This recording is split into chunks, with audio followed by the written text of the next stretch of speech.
वो तमाम जो इख्तिदार के जालिमों के महले उनकी बुनियादों को हिला के रखो। भिवंडी में एक नए इनकलाब को बर्पा करना है आपको जमहूरी तरीके से। कभी कोई बी टीम का एजेंट बोलता है, कभी कोई कुछ बोलता है। जैसा हमारे माजी आमदार रईस शेख साहब ने अभी ये बताया कि ऐसे ऐसे लोग आएंगे, आरएसएस माइंड के लोग आएंगे और मुस्लिम उम्मीदवार खड़ा करेंगे। कुछ लोग आरएसएस के दिमाग से काम करते हैं। अभी देखो कुछ दिनों में किसी को खड़ा करेंगे, बोलेंगे एमआईएम से ये आ गए, फला आ गए। कि इससे पहले 4-5 साल पहले बैरिस्टर असदुद्दीन अवैसी साहब दीवान शाह दरगाह पे एक प्रोग्राम हुआ था कि रईस को रईस बना दो। भिवंडी की आवाम को बताने आया हूँ जहाँ पर दोनों असेंबली सीटें हैं। कोई मायूब बात नहीं है, कोई ताज्जुब की बात नहीं है कि भिवंडी से खालिद भी कामयाब हो और रईस भी कामयाब हो। इंशाअल्लाह दोनों की कामयाबी मुमकिन है। अभी देखो कुछ दिनों में किसी को खड़ा करेंगे, बोलेंगे एमआईएम से ये आ गए, फला आ गए। तुम वोट काटने का काम करते हो और तुम फुला इल्जामात मुझ पर लगाते हैं। मैं उन इल्जामात का जवाब देता रहा और देता रहूंगा। रईस को रईस बना दो। तो जब हमारे लीडर बैरिस्टर असदुद्दीन अवैसी साहब ने बोला तो हमारे जो पार्टी एमआईएम पार्टी के जो कार्यकर्ता थे उन्होंने तन मन और धन के साथ रईस शेख का काम किया और जिताने का काम किया। लेकिन अफसोस मैं ये कंप्लेन महाराष्ट्र के अध्यक्ष इम्तियाज जलील साहब से करूंगा, बैरिस्टर असदुद्दीन अवैसी साहब से करूंगा कि आप 5 साल पहले ये आप उसको इनाम दे के जाते हैं और उसके बदले में हमको ये इनाम मिलता है। अगर आप भिवंडी में इंपोर्टेड प्रोडक्ट्स खरीदना चाहते हैं तो उसका एकमात्र ठिकाना है हैप्पी शॉप, जहां आपको imported chocolates, snacks, confectioneries, imported drinks, साथ ही प्रीमियम ड्राई फ्रूट्स की रेंज डिस्काउंटेड रेट्स पर मिलेंगे।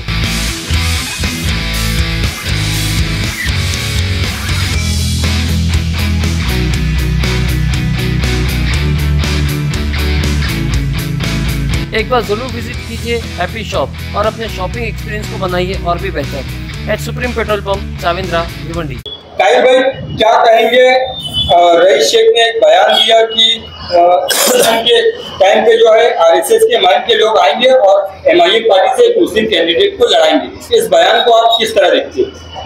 फाहम भाई, मैं आपके चैनल के माध्यम से ये बात बताना चाहता हूँ कि हम लोग सुन के हमारे कान पक गए हैं और हम लोग इस चीज़ के आदी हो गए। कभी कोई बी टीम का एजेंट बोलता है, कभी कोई कुछ बोलता है। जैसा हमारे माजी आमदार रईस शेख साहब ने अभी ये बताया कि ऐसे ऐसे लोग आएंगे, आरएसएस माइंड के लोग आएंगे और मुस्लिम उम्मीदवार खड़ा करेंगे, जो कि वीडियो आप चलाने वाले हो। और सबसे बड़ी ख़ास बात है ये कि ये प्रोग्राम उन्होंने मेरे वार्ड केदवाई नगर के अंदर उन्होंने लिया और कुछ लोगों को लेके मीटिंग कर रहे थे। तो मुझे बड़ा अफसोस हुआ कि मैं ये सब चीज़ों से बहुत दूर रहा करता था, मीडिया से 2-4-5 साल से मैं कहीं ना कहीं बहुत दूर हो चुका था। लेकिन जब मैंने ये सुना तो मुझको बहुत अफसोस हुआ। रात में कायदे से मुझको नींद नहीं आई, सुकून नहीं मिला कि इस तरीके से एक पढ़ा लिखा हुआ इंसान इस तरीके की बातें करता है। मुझे बहुत अफसोस हुआ। और एक बात और बताऊं फाहम भाई आपको कि इससे पहले 4-5 साल पहले बैरिस्टर असदुद्दीन अवैसी साहब दीवान शाह दरगाह पे एक प्रोग्राम हुआ था। वहाँ पे उन्होंने बाकायदे तौर पे बड़ी मतलब उससे मेहनत से उन्होंने ये बताया कि रईस को रईस बना दो। तो जब हमारे लीडर बैरिस्टर असदुद्दीन अवैसी साहब ने बोला तो हमारे जो पार्टी एमआईएम पार्टी के जो कार्यकर्ता थे उन्होंने तन मन और धन के साथ रईस शेख का काम किया और जिताने का काम किया। लेकिन अफसोस कि मेरे ख्याल से परसों की बात है, इन्होंने कदवाई नगर के अंदर शायद वो जगह थी टीचर कॉलोनी, शायद वो जगह मैं बराबर समझ नहीं पा रहा था, मैं बहुत गौर से सुना, उसको देखा, वहाँ पे उन्होंने ये बात कही। और आपने कहा कि एक चीज़ पे हमें और गौर करना होगा कि किदवाई नगर के अंदर 18%, 23%, 24% बालिया मामा को वोट जाता है। रईस भाई को मैं ये बात बताऊंगा, ये आपकी देन थी, वरना वहाँ बालिया मामा को 60%, 70% उड़ जाता। लेकिन आपकी ये मानसिकता कि जिसने आपके ऊपर एहसान किया, आपने एहसान फरामोशी का काम किया, जिसने आपको रईस को मतलब रईस बना दिया और आप उसके साथ इस तरीके की उसकी पार्टी के साथ बोल रहे हैं। लेकिन मैं एक चीज और बताना चाहता हूं ये चैनल के माध्यम से, मैं ये कंप्लेन महाराष्ट्र के अध्यक्ष इम्तियाज जलील साहब से करूंगा, बैरिस्टर असदुद्दीन अवैसी साहब से करूंगा कि आप 5 साल पहले ये आप उसको इनाम दे के जाते हैं और उसके बदले में हमको ये इनाम मिलता है।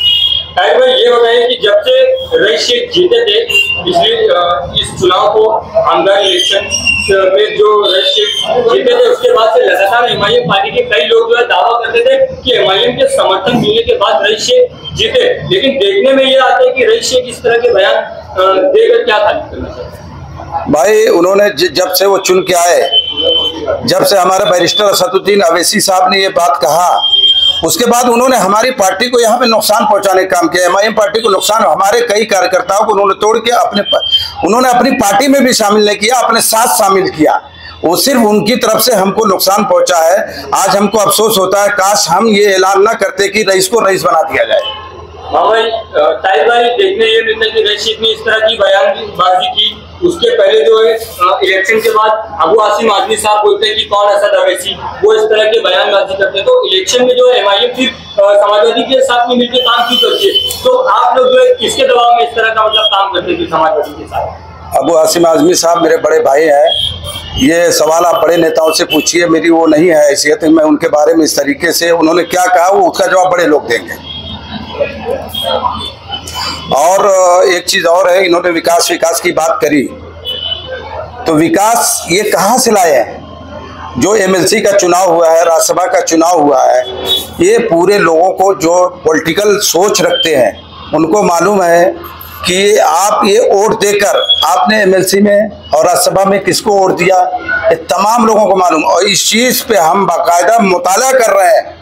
हम अपनी जनता को, इश्क की जनता को ये बताएंगे, ठीक है आपने विकास थोड़ा बहुत किया, हम इससे इनकार नहीं कर सकते, लेकिन आप विकास का जो फंड लाए हैं ये किस मतलब आप किस बदले में लाए?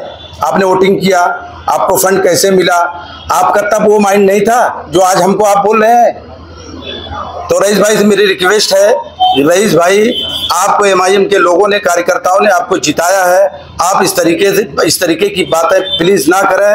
और मैं जरूर जाऊंगा इम्तियाज जलील साहब के साथ, बैरिस्टर असदुद्दीन साहब के साथ, हो सकता है कल या परसों मैं हैदराबाद जाऊं इसके लिए। ये हमारे पार्टी के तमाम कार्यकर्ताओं को आज बहुत दुख पहुंचा इस बात का। ताहिर भाई ये बताइए कि एमआईएम पार्टी के जितने भी उम्मीदवार के दावेदार हैं, जो ये दावा करें कि इनको टिकट मिलेगा, जैसे अहमद उद्दीन सिद्दीकी हो गए, इमरान शेख दक्कन समाज के वो हो गए, रफीक मुल्ला हो गए, तो इनकी तरफ से कोई बयान अभी तक नहीं आया कि तो कितनी संभावना है इनकी तरफ? इंशाल्लाह आपको बहुत जल्द 24 तारीख तक की खुशखबरी मिलेगी और दोनों विधानसभा में हम बहुत अच्छा चुनाव लड़ने जा रहे हैं।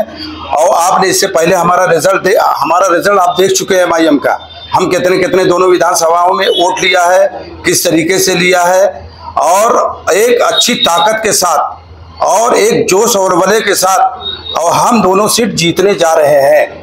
एमआईएम पार्टी हमारी दोनों सीट इंशाल्लाह जीतने जा रही है। और अगर इस तरीके की बातें लोग कह रहे हैं कि ये पिक हो गया, वो पिक हो गया, ये बहुत पिक हम लोग बहुत सुन चुके हैं कि इनको पिक कर दिया, उनको पिक कर दिया। 24 से 25 तारीख के अंदर दोनों विधानसभा के कैंडिडेट का मुझे उम्मीद है, जो मुझे ऐसी रिपोर्ट मिली है मेरे पार्टी के लोगों से, मेरे यहाँ के लोकल जो लीडर हैं उनसे जो मुझको इत्तला मिली है, ये कि दोनों विधानसभा में हमारी सीटें लड़ रही हैं।